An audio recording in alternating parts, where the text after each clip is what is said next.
78ನೇ ಸ್ವಾತಂತ್ರ್ಯೋತ್ಸವದ ಅಂಗವಾಗಿ ಲಕ್ಷ್ಮೇಶ್ವರ ಪಟ್ಟಣದ ಕಿತ್ತೂರ ರಾಣಿ ಚೆನ್ನಮ್ಮ ವೃತ್ತದಲ್ಲಿ ಇಂದು ಮುಂಜಾನೆ 7:30ಕ್ಕೆ ಪಂಚಮಸಾಲಿ ಸಂಘದ ತಾಲೂಕು ಅಧ್ಯಕ್ಷರಾದ ಮಂಜುನಾಥ್ ಮಾಗಡಿಯವರು ಧ್ವಜಾರೋಹಣ ಮಾಡಿದರು.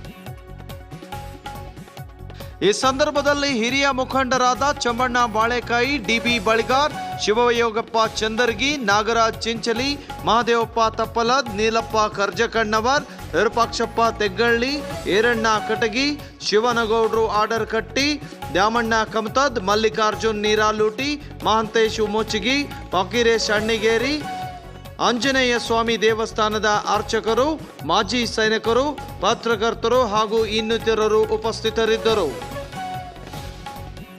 ಮಹಾತ್ಮ ಗಾಂಧೀಜಿ ಭಾವಚಿತ್ರಕ್ಕೆ ಪೂಜೆ ಸಲ್ಲಿಸುವುದರ ಮುಖಾಂತರ ಶ್ರದ್ಧಾ ಭಕ್ತಿಯಿಂದ ಧ್ವಜಾರೋಹಣ ನೆರವೇರಿಸಲಾಯಿತು.